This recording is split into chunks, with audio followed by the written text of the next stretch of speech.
در مهمانخانه سوغدیان شهر خوجند جلسه سیار شورای هماهنگسازی بین صاحبی اوید به غذای مکتبی برگزار گردید.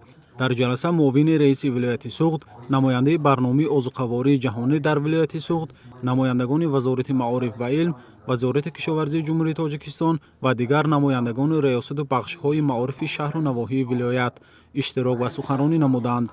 در جلسه مسئله‌های اجرایش برنامه دولتی غذای مکتبی در جمهوری تاجیکستان برای سالهای 2022-2027، استراتژی رشد استوار غذای مکتبی در جمهوری تاجیکستان برای دوره تا سال 2027، استفاده ثمرناک زمین‌های نزد مکتبی و جدا نمودن زمین‌ها در نزد مکتب‌ها مورد بررسی قرار گرفتند.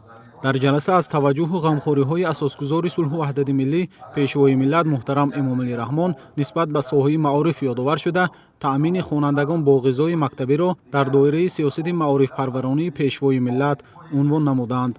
تاکید شد که غذای سالم مکتبی طلبات ضروری برای رشد ملی و بهبودی مکتب بچگان بوده. در این سمت برنامه دولتی غذای مکتبی در جمهوری تاجیکستان برای سالهای 2022-2027 بهر بهتر نمودن سالمی کودکان و نورسان تهیه و قبول گردیده است. غذای مکتبی در مرکز توجه دولت و حکومت جمهوری تاجیکستان قرار داشته، با هدف بهتر نمودن وضع غذای خوانندگان یک چند برنامه و استراتژی تهیه و مورد عمل قرار دارند. در دوره برنامه رشد غذای مکتبی امروز در ولایت سوغد جلسه شورای هماهنگسازی اوید به غذای مکتبی با اشتراک اعضایان شورای جمهوری از وزارت اداره‌های داخل‌دار و نمایندگان شورای هماهنگسازی اوید به غذای مکتبی در ولایت سوغد برگزار گردیده ایستاده است. مقصد از گذراندن شورای هماهنگسازی اوید به غذای مکتبی این در عمل تطبیق نمودن برنامه دولتی رشد غذای مکتبی و نقشه چاره‌بینی‌های برنامه دولتی رشد غذای مکتبی